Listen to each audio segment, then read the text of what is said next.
Today on Locked On Knicks, I'm joined by Albert Ghim of the No Ceilings NBA team and Draft Deck podcast to discuss his experience watching the Knicks in person at NBA Summer League and the Donovan Mitchell trade and all of its implications, its ramifications, everything occasion right now on Locked On Knicks.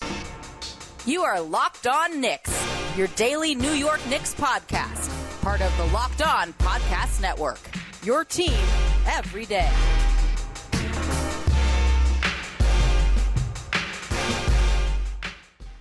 You are Locked On Knicks, your daily New York Knicks podcast, and I'm Gavin Schall, a play-by-play broadcaster and, of course, the longtime host of this podcast. And I want to thank you for making Locked On Knicks your first listen today and every day. We're now available on all platforms, including, this. If you see my smiling face on YouTube, if you have not checked this out on YouTube, please do so. It's a whole lot of fun. There are angry comments. There are happy comments. There are weird comments. There's the guy who always comments in all caps. Shout out to him. But regardless, we hope you subscribe. We thank you for listening, whatever form you do. And I won't delay the inevitable because this is one of my favorite pods that I've done in the last couple of months. Had a fantastic conversation with Albert, and I'll let you listen to it right now on Locked On Knicks.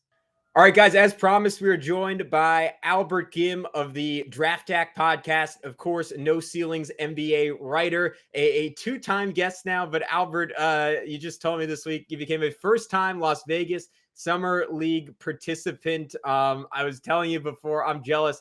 I've never gotten to go. Before we talk about anything else in detail, I just wanted to get a gauge. How was the experience? What were the highlights for you? First off, great honor to be back on the Locked On Knicks podcast with you, Gavin.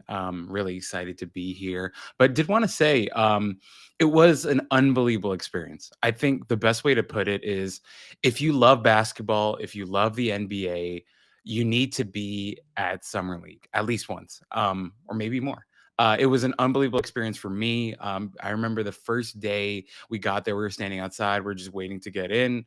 And just very casually, Mark Cuban just walked by on his phone talking to somebody.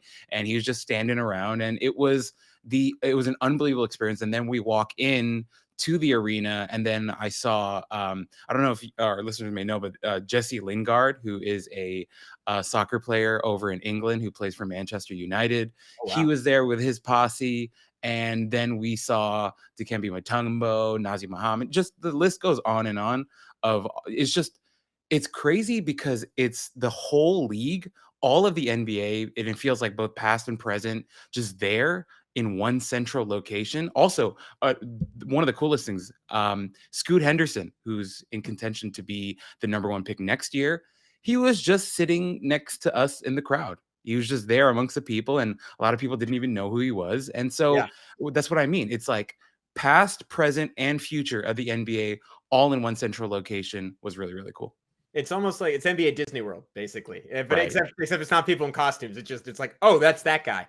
I heard on it was Simmons' podcast, Russillo was talking about how like Ben Simmons is just like walking around amongst people like gambling and stuff. And it's one of those things where like it's almost surreal, but then it almost stops being surreal because like every single guy just keeps passing you the whole time. Right. Sounds incredible. I will start off here though, a little bit before Summer League, because the last time we had you on, obviously we were talking about a whole bunch of prospects. You're a fellow Knicks fan. If the people don't remember, they should know. That's important context. And we were getting excited for the draft and all the possibilities the Knicks had at 11. And one of my takeaways was from talking to you and Corey was like, oh wow, the Knicks really can't go wrong at pick 11. I mean they literally could, but there's so many intriguing prospects here. And now a couple weeks later, we had the draft night disappointment of the Knicks not making a pick. Correct me if I was wrong on this, but based on your Twitter reaction, you didn't seem thrilled about it. I definitely wasn't thrilled about it the night of. Today, the news breaks that the Knicks are very much in contention for a Donovan Mitchell trade, and maybe those 3 draft picks they acquired on draft night are the difference makers in that kind of trade, or the difference makers in getting to keep one of an Obi Toppin and Emmanuel Quickly or Quentin Grimes. So all that prelude, Albert, what are your thoughts on the Knicks draft night a couple weeks later? I think the word that you used before is pretty accurate. I think in the moment, disappointment was very easily what I was feeling. It was really tough because, as a Knicks fan and as a draft nerd, draft junkie, I had spent the better part of a year just, preparing for that one night. And as a Knicks fan, I thought, us sitting at the 11th pick, I thought there were a lot of fantastic players sitting there that I thought could have really improved this Knicks team. And so for me, just to go through that experience and to be very confused. And then we had the whole madness of there being like a nice 15 to 20-minute window where all of Knicks Nation thought that we were trading for Jaden Ivey, and there was so much up in the air and a lot was going on. So to eventually end up with it being what it was, obviously was a little disappointing for me. But then again, as you mentioned, we're here now, and a lot has happened since. We now have a new starting point guard in Jalen Brunson, who I'm very excited about. I think Jalen Brunson makes the team better. And if we're talking about the Knicks, we should be doing things to make the team better. So very objectively, very simply there, I'm happy that we brought Jalen Brunson in. And then now all the talk is it seems like the Knicks are going to have the best package to offer the Utah Jazz for Donovan Mitchell. And I'm sure we're going to talk about it, and I'm sure we're going to talk about the different options and the different packages and the different outcomes that might come from this. But as you mentioned, now that we're here, fast forward to today, I definitely am not feeling as disappointed, and I am pretty intrigued to see what the Knicks end up doing with the draft assets and the overall young assets that what they have. I guess not to pull you back to a place of negativity, but on that night, I know your guy Johnny Davis went one pick before. Obviously, Ivy would have been the dream. But out of the guys who were available at 11 in the moment, who were you most upset that they passed on? And I doubt it has, but if anything that's happened in Summer League has changed that opinion, who's that guy now for you? For sure. There were actually three guys that I had in mind that I really thought the Knicks should have grabbed and would have been really happy grabbing. Actually, no. So I had more like four guys. The first guy that I had was Jalen Williams. And right before we started recording, I was watching the OKC Thunder play the Sacramento Kings in Summer League. And Jalen Williams is a guy who I was able to interview for No Ceilings. And it was a really fun interview for me. He was a fantastic guest. But he's a really cerebral player who had an incredible growth spurt, and he was still adapting to his new body. But in college, his usage rate was really, really high. He was doing stuff on the ball, was an unbelievable pick and roll creator, was a guy who plays with incredible pace, has great vision, could shoot both off the dribble and off the catch. So he was a guy who, coming into the draft, a lot of people are like, okay, we saw that he could do stuff on the ball, but can he play off ball as well? And the thing that I think that the Thunder are doing right now that's really smart is he's getting a lot of reps off the ball, and he's cutting, and he's being he's a great beneficiary off of Giddey, catching the ball, making cuts, finishing at the rim with gigantic dunks. So Jalen Williams is a guy that I really loved. And three other guys that I loved, I'll be really quick on. Ochai Agbaji, an absolute winner, stud, athlete, three-point shooter, defender. I thought he very easily would have been great on this Knicks team. And a lot of fans may be like, hey, that sounds a lot like Quentin Grimes. And my rebuttal to that is, why would it be bad to have two guys like Quentin Grimes on this Knicks team? You know, a team that's lacking modern, versatile wings. And I thought Ochai would have been great. Tari Eason is already showing out in Summer League, a guy who's a very versatile defender who flashed some playmaking in college and is, I think, going to do more of in the NBA. And the last guy is a guy who I had sixth on my board, who fell a little bit, went 16th to the Hawks, and AJ Griffin. And I think AJ Griffin would have been a great addition considering how he was falling. And it reminded me a lot of when the Knicks took Kevin Knox instead of Michael Porter Jr. So those are some of the guys that I had in mind that I still think, even with everything that's happening right now, that I still think would have been great assets to add to this Knicks roster. Absolutely fair. Watching Summer League, Tari Eason's been the guy for me. I mean, just that explosion, that energy, and especially considering that there's a very realistic scenario. If a Donovan Mitchell trade comes to pass, one of Obi Toppin or Julius Randle will be going out in that kind of deal. It seemed like he would have been an excellent supplementary piece to either of those players. And yeah, just that versatility, that tenacity, the size, the physicality, like all stuff that the Knicks aren't necessarily lacking, but like could certainly use more of, and something that Tibbs in particular would I think borderline fetishize. And I think he would be maybe the rare rookie, even if his game isn't totally developed that would get some playing time. But the draft is past. The future looks bright, and we'll get to the Donovan Mitchell stuff. But I think that starts first in Summer League. You got to watch their first game against the Warriors in person. I'm sure you were there with bated breath of like just incredibly excited to see all those guys up close. Especially at least for me, I don't get to do it a lot because of the prices at MSG. What were your takeaways from watching all those dudes in person, and who stood out to you? All right, guys, when we come back with Albert, we're going to get into a couple of other Knicks who have stood out both good and bad in NBA Summer League. But first, I want to tell you a way you can stand out in terms of your eating habits, and that is consuming as many Built Bars as humanly possible. From the people who invented healthy and tasty comes the latest gift to your taste buds. You've probably tried the amazing Coconut Brownie Chunk Built Bar, but guess what? Your friends at Built have given Coconut Brownie Chunk the puff treatment. That's right. The Coconut Brownie Chunk Built Bar flavor you love, and a deliciously chewy marshmallow covered in 100% real chocolate. It's like a fluffy cloud of coconut brownie goodness. But stop drooling and listen up. They're good for you as well. Low calorie, low sugar, high protein, and all delicious. Coconut Brownie Chunks are only here for a limited time, so go to Built.com now to make sure you don't miss out. They're going fast because they taste amazing. Plus, all Built Bars contain collagen protein, which your body absorbs more efficiently and provides tons of health benefits. Eat something that tastes good and is good for you. Delicious coconut, sweet brownies, creamy marshmallow. Stop fantasizing. Go to Built.com right now to order. Go to Built.com, use promo code LOCK15 and get 15% off. Use promo code LOCK15 for 15% off your order. Well, of course, we have the three of our second year guys. The first guy that I should definitely talk about is obviously going to be Quentin Grimes. I thought Grimes was very simply, he was unbelievable. He just looked like a guy who was very clearly a second year guy, but not just a second year guy, but a very good second year guy. He was playing with just incredible aggression. I loved how aggressive he was. Just no fear at all, no hesitancy, he was just absolutely locked in from day one. I loved that he took a lot of shots as well. The biggest thing that I really enjoyed about Grimes, though, is obviously, and a lot of people have already highlighted this on Twitter, but the playmaking has been fun. And I like the fact that he's trying. The thing that stood out to me was going back and watching that Bulls game. There's one set where he's running pick and roll at the top of the key with Jericho Sims, and coming off the screen, he was trying to make the weak side hit. Now the Bulls defender obviously was able to deflect it, and the pass didn't go through. But I like that Grimes has that in mind, and that he's showing that growth as a playmaker and a willing playmaker as well. And something that I want to give a shout out to my co-host Corey Tulaba. When we were in Vegas, we were talking about just basketball philosophy. We're talking about shooters in general, and he's talking a lot about process. And that's the thing that I've really enjoyed with Quentin Grimes so far in Summer League, is that the process is good with him. For him, obviously, all these teams, they have the scouting report on Grimes.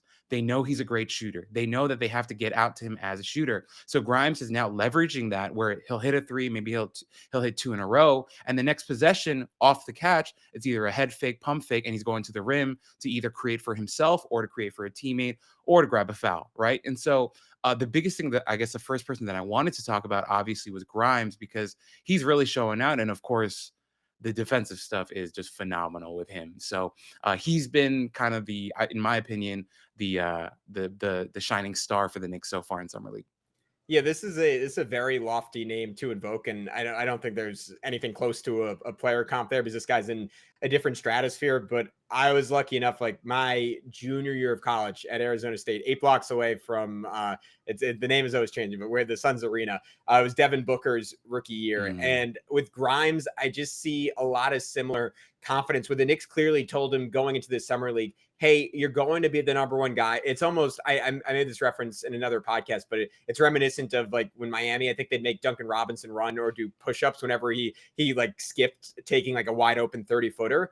And I feel like Grimes has the same mandate from the Knicks, and he's just so clearly embraced that and played with that type of confidence, where he says like, look, I can miss, I think in that Warriors game, like he missed his first couple of threes, but there's zero fear of saying, oh, I'm just not going to shoot the rest of the game. It's like, no, I'm probably one of the 50 or so best 3-point shooters on planet Earth. I'm just going to keep firing them up again and again and again and again. And they're going to go down at a high rate. And then just the functional strength around the rim where it feels like, Right. I'm curious if you've seen this too, but like, it feels like in summer league, especially, he gets a guy in his hip and he's finishing every single time. And in transition, he's seeking out contact, which maybe he did a little bit as a rookie, obviously, just because of the finite number of games, the finite number of on-ball reps. You didn't get to see a ton of that, but it bodes well to me for a guy who could make a leap in his second year. And then defensively, I mean, this is something we saw a ton as a rookie, but just how strong his hands are. And it feels like anytime just his fingers touch the ball, it's like they're stick 'em on it. And he's going to knock it away, or he's going to tip a pass, or he's going to get a steal. And maybe a more realistic, like, ceiling comp for him. Again, not the exact same type of player, but do you think it's plausible there could be a Desmond Bane second year like leap? And look, that's lofty stuff. I mean, Bane was one of the more efficient 20-point scorers in basketball last year. Obviously, one of the best sophomores in the entire NBA. There's still that's especially considering all the scoring the Knicks potentially could have next year. That's a lot to put on Quentin Grimes. But do you think it's plausible he's that caliber of player, or do you think the thing to look out for him is sort of more like elite role player type play from him next season? I think that's a really tough question, just because there's so much that's unknown right now with this Knicks roster. Obviously, we're going to get to Donovan Mitchell later, but if that goes through, and there's so many different variables that go into what his role is going to be like, and more specifically, what he's going to be asked to do. But I love that we're thinking in that stratosphere, though, with the names that you mentioned, whether it's a Desmond Bane or whatever. I think elite role player is, I think, where he's going to end up, but I can totally see an argument where someone may get a little wild and say that he could be even more than that and be like a number one, number two option one day. I don't think I'm there, because with Grimes, I do love that. I want to give him credit. His handle does look much improved, even in summer league. It's great to see that he's being aggressive with the ball in his hands. There's still little things that I think he needs to work on, like especially with his jump shot. I know he's very highly regarded as a shooter, but his shooting is not perfect, in my opinion.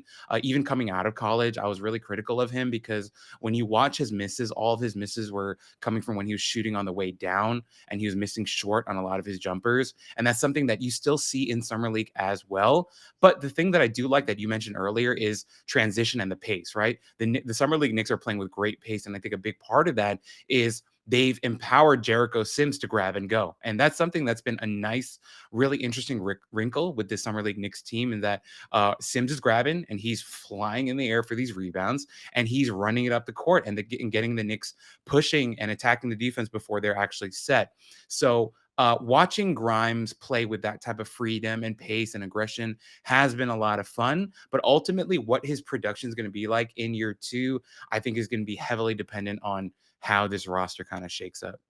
Yeah, and I guess this could lead us in a Donovan Mitchell-y direction, but in my mind, and I've seen people try and throw out scenarios where you avoid this, you're not getting away, assuming RJ Barrett isn't in the trade, of course, without trading one of Emmanuel Quickley, Quentin Grimes, or Obi Toppin. And I think I'm still higher overall on Emmanuel Quickley as a player, even if just by a little bit. But the point I've been driving home all day is, like, you cannot afford to give Quentin Grimes up in a Donovan Mitchell trade. If you're going to have a Jalen Brunson Mitchell backcourt, he is the guy that you want as the third player in that mix. Obviously, RJ Barrett would likely be starting there, but I want him in that rotation somehow. I want him getting opportunities to play with both those guys in terms of someone who could probably guard up a position and guard some small forwards. Obviously, they're super big alpha wings that would give him trouble, but those are the guys that give everyone in the NBA trouble. But just what he represents defensively as a shot maker, as someone who, to your point, with that improved handle, with that improved ability to attack closeouts, getting to go against scrambled defenses over and over again. When you have someone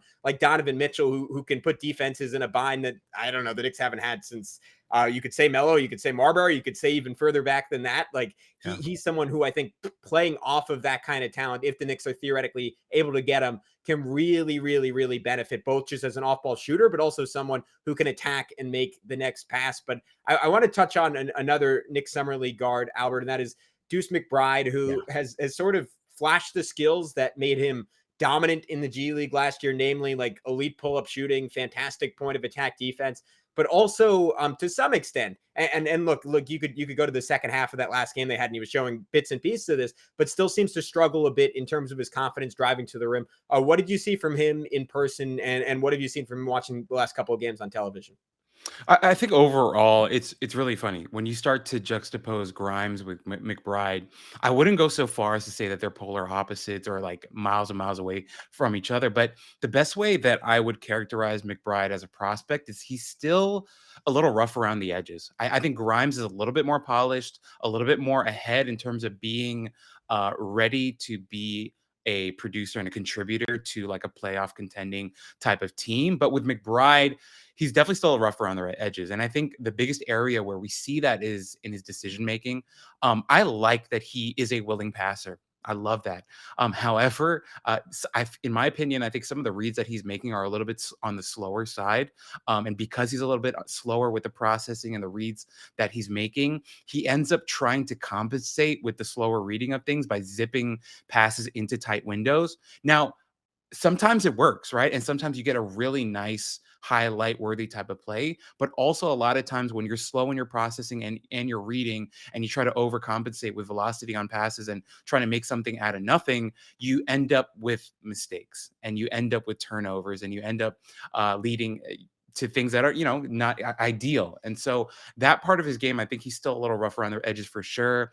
As you mentioned, I like the pull-up shooting. I like that he took a lot of threes in that Warriors game. I think he went 3 for 10, and people may be like, all right, that's a low percentage, whatever. But I like the confidence. I like that he took them. Some of the threes that he took were at the shot and end of the shot clock. So we're not like the cleanest looks and the most ideal situation, but he did hit some nice ones. And, in the Bulls game as well and the Blazers game as well. So he is still very much a developmental type of guard.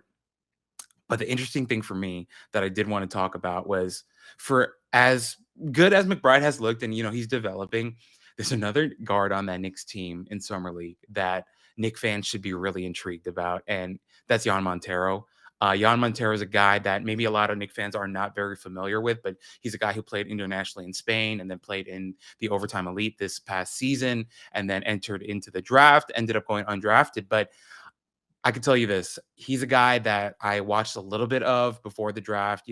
Obviously we're a draft website, but watching him live was a very different experience because Montero is a guy that I think Tibbs is absolutely going to fall in love with. And the reason why is he is a absolute problem defensively. Montero is small. He's probably around 6'1", 6'2", but classically Tibbs likes those smaller guards who can defend, who can be feisty. And Montero is one of those guys. He has ridiculously quick hands and strong hands, and he's going to be a really strong, heady, annoying type of defender. And then offensively, like the shooting, if that comes around, like a lot of people think it might, he's a really good playmaker and a guy who can actually make decisions for you on offense. So for the Knicks fans out there who are not very familiar with Montero, I would say keep him on your radar because he can very easily be like a John Lucas type of guy that Tibbs just falls in love with. And a lot of Knicks fans are not going to be familiar with, but ends up in the rotation. So he's a guy from Summer League that if you aren't very familiar with, keep an eye out for him.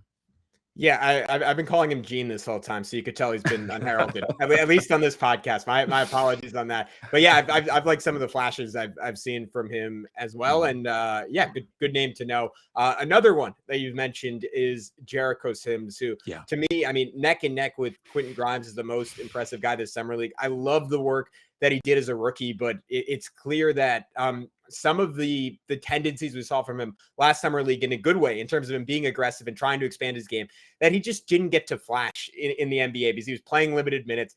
And it's so hard. I mean, you're an undrafted rookie. You're fighting for your basketball life. You don't want to say, hey, let me test out this thing. I've tried in practice a couple of times where I go off a rebound and I try and take it up the court and I try and go one-on-one. Like you screw that up. We've seen it with Obi Toppin, who far from being, or sorry, not undrafted, the 58th pick in the draft, but Obi Toppin, far from being undrafted, the 8th pick in the draft, he's tried stuff and basically been said, nope, you're banned for the rest of the game. Sorry, too bad. And with Jericho, I feel like he just kind of stuck to his bread and butter during the NBA season, but we saw flashes in the G League of him having a willingness to grab a rebound and take it up the court. Now he's taking up the court and he's trying to go one-on-one and draw a foul. He's trying turnaround jumpers. He's flashing as he did last summer league. Really good touch around the rim with that little jump hook. What have you seen from him so far? Because to me, that would be something as a Knicks fan that I'm somewhat tantalized by. And I think down the road, as much as I love Mitchell Robinson, as much as I'm kind of cautiously optimistic that we can see more from Mitch offensively, I think Jericho has already shown a little bit more in terms of an expansive offensive game beyond just being a fantastic rim runner. And when you have potentially such a skilled four-man in Obi Toppin, but a guy who still is at his best a rim roller, not that Sims is ever going to shoot, but having a skilled five, and this is, I think what's great about having Isaiah Hartenstein in there, having a skilled five next to Obi Toppin feels so important and could make the Knicks really interesting down the road if that guy is also as dynamic defensively as Sims is. Yeah, no, I agree with you. I think, as I mentioned before, the grab and go stuff has been really fun and really awesome to watch, and obviously gets them going and helps them play with pace and just attacking the defense. Defensively, he's moving his feet really, really well. But to go back to your point, I think offensively, the thing that I've really enjoyed so far is he's setting good screens. As much as I like Mitchell Robinson, some of the issues that we have with Mitch at times is sometimes he sets absolutely terrible screens or non-existent screens, And the thing with Sims that I love a lot is if you watch in Summer League, he's getting a lot of open looks for Grimes and McBride off of these really nice dribble handoffs and just straight up setting rock solid screens. So that's been really, really fun to watch with him. Obviously, he's working hard on the offensive boards and stuff like that. But if I can, one little critique that I have of Sims is that at times I think his hands can be a little shaky. There were a couple possessions where Grimes or McBride would throw him just absolute dimes, and he would kind of fumble the bag and not be able to finish. So I'm with you. I'm really excited about Sims and the way that he plays, but I think sometimes his hands can be shaky. And then defensively, another critique that I have, just to kind of give you kind of some understanding of why I feel this way. We were watching the Cavs and Spurs play in the smaller gym. I think it's the Pavilion, whatever it's called. Ochai Agbaji playing for the Cavs. You could literally hear him calling out everything and just being an unbelievable communicator on that side of the ball. Sims at times, though, watching him play for the Knicks, I would like him to be a little bit more vocal. Like, I know that that's not really in his character. He seems like a very quiet, to himself, introverted type of guy. But on the defensive end, I would like him to talk a little bit more. I think that communication piece is really important from the bigs. I think they should be calling things out very readily and being, kind of the quarterback of the defense at times, calling things out. So I would like a little bit more growth from him in those areas, but I'm with you. There's a lot to be excited, especially considering he was a 58th pick in the draft and what we saw in year one and what we're already seeing in Summer League.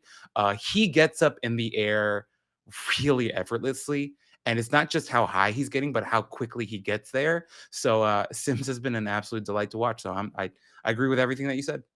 Yeah, if I can tack on one more critique, which I hate to do as a founding member of the Jericho Sims fan club, but I want to see him continue to get more aggressive around the rim. I noticed this a lot last year where people were like initially very complimentary of this skill, but then it sort of became like, all right, you're overdoing it, where he'd get a rebound and he would just zip the ball out to a 3-point shooter. I was like, oh, wow, Mitch. And to Mitch's credit, he got a little better at this as the season went on. But my first thought was, oh, man, Mitch never does this. That's so satisfying to see him looking out for 3-point shooters. And then at a certain point, you're like, dude, you're 7 feet, you're strong, you can jump higher than basically anyone in the league. You gotta flush that on someone's head and make fun of them after. And we've seen that in Summer League a little bit, where I think it might have been the first play of that Bulls game or the first play of that last game where against Portland, where he caught it on a short roll and kicked it out to Feron Hunt for a three. And it was, Hunt was wide open and Hunt drained the three, but he had two smaller guys on him. And part of me was just like, dude, just go up, just yam that. And I want to see just a little, even if it's occasionally the wrong play, I want a little bit more of that tenacity around the basket. I think that could do him some good. Albert, the last guy I want to touch on, but then let me know if there's anyone else that stood out to you, is Feron Hunt. Obviously someone who projects as sort of the last guy on this Knicks roster, not someone who's going to play a ton of minutes this year, but I mean, he's just had some insane flashes of athleticism. I believe setting the Summer League steals record in that second game against the Bulls. Has looked really, really good in transition, is big, is long, has hit a couple nice threes. What have you seen from him so far? No, I'm with you. Like, that first game just came out against the Warriors and had 7 steals, which was phenomenal. He was flushing everything. He was running out in transition, had that really nice windmill dunk. Right. So obviously all that stuff is great and it is exciting. My only thing with Hunt is he ever really going to be able to shoot is the question with him. I know he's hit a couple threes, so I don't want to say he's like an absolute nightmare of a shooter, but if you watch the shot and you watch the process and all that stuff, he's not a strong shooter yet by any means. So if Hunt can keep developing that jump shot and be a threat out there, then obviously we're talking about a very different player. But considering his size, athleticism, his defensive instincts, and all that stuff, I can understand why he's on a two-way contract with this Knicks team. However, I think there's still a long way to go. So I won't go too long on Hunt. I obviously, you love the effort, you love the athleticism, you love the production so far. But in terms of the next level, like the NBA game, I still think there's a lot more that he needs to prove offensively before we can actually count him to be like a rotational guy. Yeah, I think that's entirely reasonable. And the place I wanted to wrap up is on Donovan Mitchell. I'll throw you the package I threw out on the pod earlier today, and you can let me know what you think. My big thing is not that I don't think the Knicks are anyways. I'm not trading RJ Barrett for him.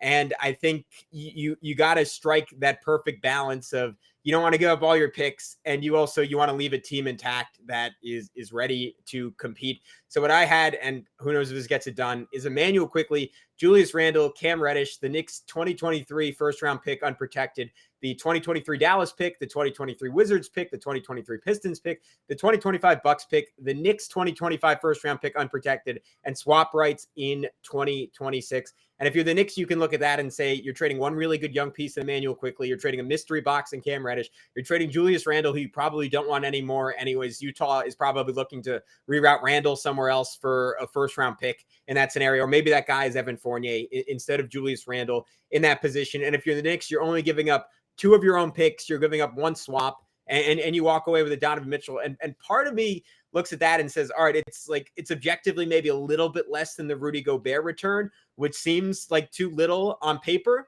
And Donovan Mitchell is a pretty incredible offensive player, if not a guy who absolutely changes your championship equity from day one. I think if anything throughout this whole process, and obviously it's the Knicks fans' interest to do this, he's maybe been a little bit underrated. This is a dude who just as recently as 2 seasons ago, I think many people still considered on track with the Jason Tatum type of guy, and rightfully so. Just had these incredible playoff performances early in his career. Very real questions about his defense, particularly next to Jalen Brunson. But I see a tandem there that isn't that different than what Tom Thibodeau has had the last couple of years on the defensive end, and has still struck together top 5 defenses. So I'll throw that all to you, Albert. Where are you at on a theoretical Mitchell trade? Do you think it's sort of a situation where the Knicks they can't be picky and they have to take a star when he's available, even if you have to give up an insane amount to get him? Or are you kind of biding your time and saying, all right, who else is going to really beat the Knicks on a better offer? There's a lot there in what you said. Yeah, for sure. But I think the best place for me to start is I like Donovan Mitchell a lot. Obviously, he had a rough go in the playoffs this past season, but we have to remember, and this is something that I think sometimes people can overrate, people can underrate. It's kind of all over the place. Donovan Mitchell's 25 years old, and I think that's really important for us to put out there. I'm actually not as worried about the defense with him next to Brunson, because my thing is, Donovan Mitchell has carried the load offensively for that Utah Jazz team for a long time, and he has been the main sole creator on that team. I mean, when Ingles was healthy, obviously he was doing some secondary, tertiary stuff for them, Jordan Clarkson, Mike Conley, whatever, but his usage rate was really high on that Utah Jazz team. On this Knicks team with a Jalen Brunson, with an RJ Barrett, I think things will look a little bit different for him. And with the scheme that Tibbs has, I think Tibbs will push him to obviously guard and defend at a higher level than he has in recent seasons. So I'm not that worried about that. And also, the most important thing, him coming home, I think will rejuvenate him a lot too. You know, obviously he was at the Met game a couple weeks ago. New York is near and dear to his heart. So playing for this city will mean a lot to him for sure. In terms where I think things get a little tricky. I know a lot of Knicks fans out there are very wary of putting Quickley in a trade package, because there are a lot of Knicks fans who love Emmanuel Quickley, and I understand that. My only issue is this: the profile of player that you're trading for in Donovan Mitchell and the role that Quickly is going to play in, because we just signed Jalen Brunson to be a starting point guard. We still have Derrick Rose on this roster. Quickly is a third guard on this team. And so the fact that you're going to be able to package a third guard with other pieces, of course, to get back a Donovan Mitchell to be your starting shooting guard is the price that you have to pay. And you mentioned the Fournier part, the Randall part, whatever. There clearly is going to have to be like a 3-teamer here, I think, where I think Randall or Fournier goes out to another team and, picks move and whatever. But in the scenario that you gave, the thing that I don't mind too much is that essentially the Knicks are only giving up 3 of their own picks. The 2023 pick, as you mentioned, and then I think you said 25. Yeah, 2025 and a pick swap Right. in 26. Maybe you have to throw a 27 in there. I don't know. Right. And I think that's not a crazy price tag. And as we mentioned before, all the first round picks that are protected but are still draft capital that they picked up with that trade with Oklahoma City and Detroit or whatever. I think all of that can create a package that makes sense. But as you mentioned, I'm with you. I think they absolutely cannot put RJ Barrett in that trade. And I think that'll be, if they can pull off this trade without putting RJ Barrett in there, that's a win for me. I think that's a really savvy move, a smart move by the Knicks. And once again, like, it's not every day that you find a 25-year-old guard out there. Now, people might laugh at me and be like, well, DeJounte Murray was just on the market a couple of weeks ago. That's fine. But okay, Mitchell's on the market right now. Who after that, we don't know. Right. And I think considering his age and the pedigree and the fact that he's from New York and all these different and the packages that are going to be out there, I would have no problem trading for Donovan Mitchell, and I'm not that worried about the fit either. So if the Knicks end up with Donovan Mitchell with the package that you talked about, I think this is a really intriguing, fun team in the East that could actually make some noise. I wouldn't go so far as saying that this would make them title contenders. I'm actually absolutely not there, but we will be a significantly better team, in my opinion. Yeah, and I think the point of this kind of trade is there's still enough there that if another star becomes available down the road, and whether that's in free agency and you need assets to move off certain guys to create cap space, or it's via trade, the Knicks, I mean, it could just be RJ Barrett. It could be Obi Toppin playing with those guys, could become a hyper efficient 18-point per game scorer and like a really, really valuable asset. You have that other guy there that, or maybe it's Brunson, but you have enough there that like you can put together 2-3 guys in a trade for that mega star if he's available, to complement Donovan Mitchell and become legitimate championship contenders, while in the meantime having a pretty darn good team. And I know sometimes that I'm very much guilty of it. Sometimes that gets lost in the discourse. There's value in being a very good basketball team. My life would be a lot happier if the Knicks went from a fun, if bad basketball team to a very good basketball team. That is a significant jump. And even if they don't have championship equity, that's not a team. I mean, it's cliche to say, but that's not a team you want to see in the first round, right? That is a lot of firepower. That is 2 very savvy guards. I mean, we saw Mitchell again with zero help very early in his career, not necessarily pushing teams to the brink, but throwing some haymakers against some great Rockets teams, then that Nuggets team in the bubble, and on and on and on and on. I mean, the dude is an absolute killer, whatever his flaws are. I mean, one of the best pull-up 3-point shooters in the NBA, one of the best young scorers in the NBA, who's gone toe-to-toe with some of the best in the league. So I'm like you, those guys don't grow on trees. The perfect star trade is somewhat of a myth. It's once every decade, every 5 years. You can't wait forever on it. This might be the next window. The question is, like, does Danny Ainge push them to that breaking point where it's just too much? Or does the market dictate that that's not the situation in the Jazz, with a young coach coming in, already having traded Rudy Gobert, a scenario where Mitchell opts or asks out early in the season, his value goes down slightly more. There should be urgency on both sides, and I think there's a middle ground here in a trade. It's just kind of both teams finding it. Agree. I 100% agree, and it's like you said, these guys don't come around all the time, and it feels like they do, but it's not always the case.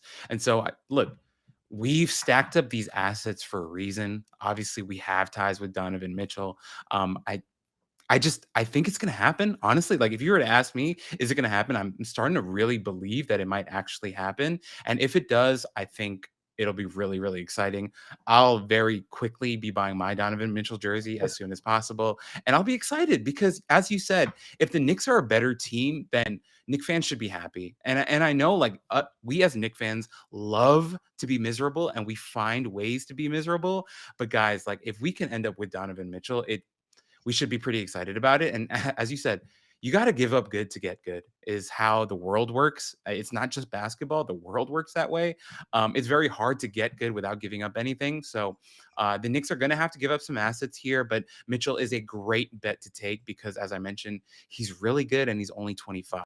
So I think it's worthwhile for sure.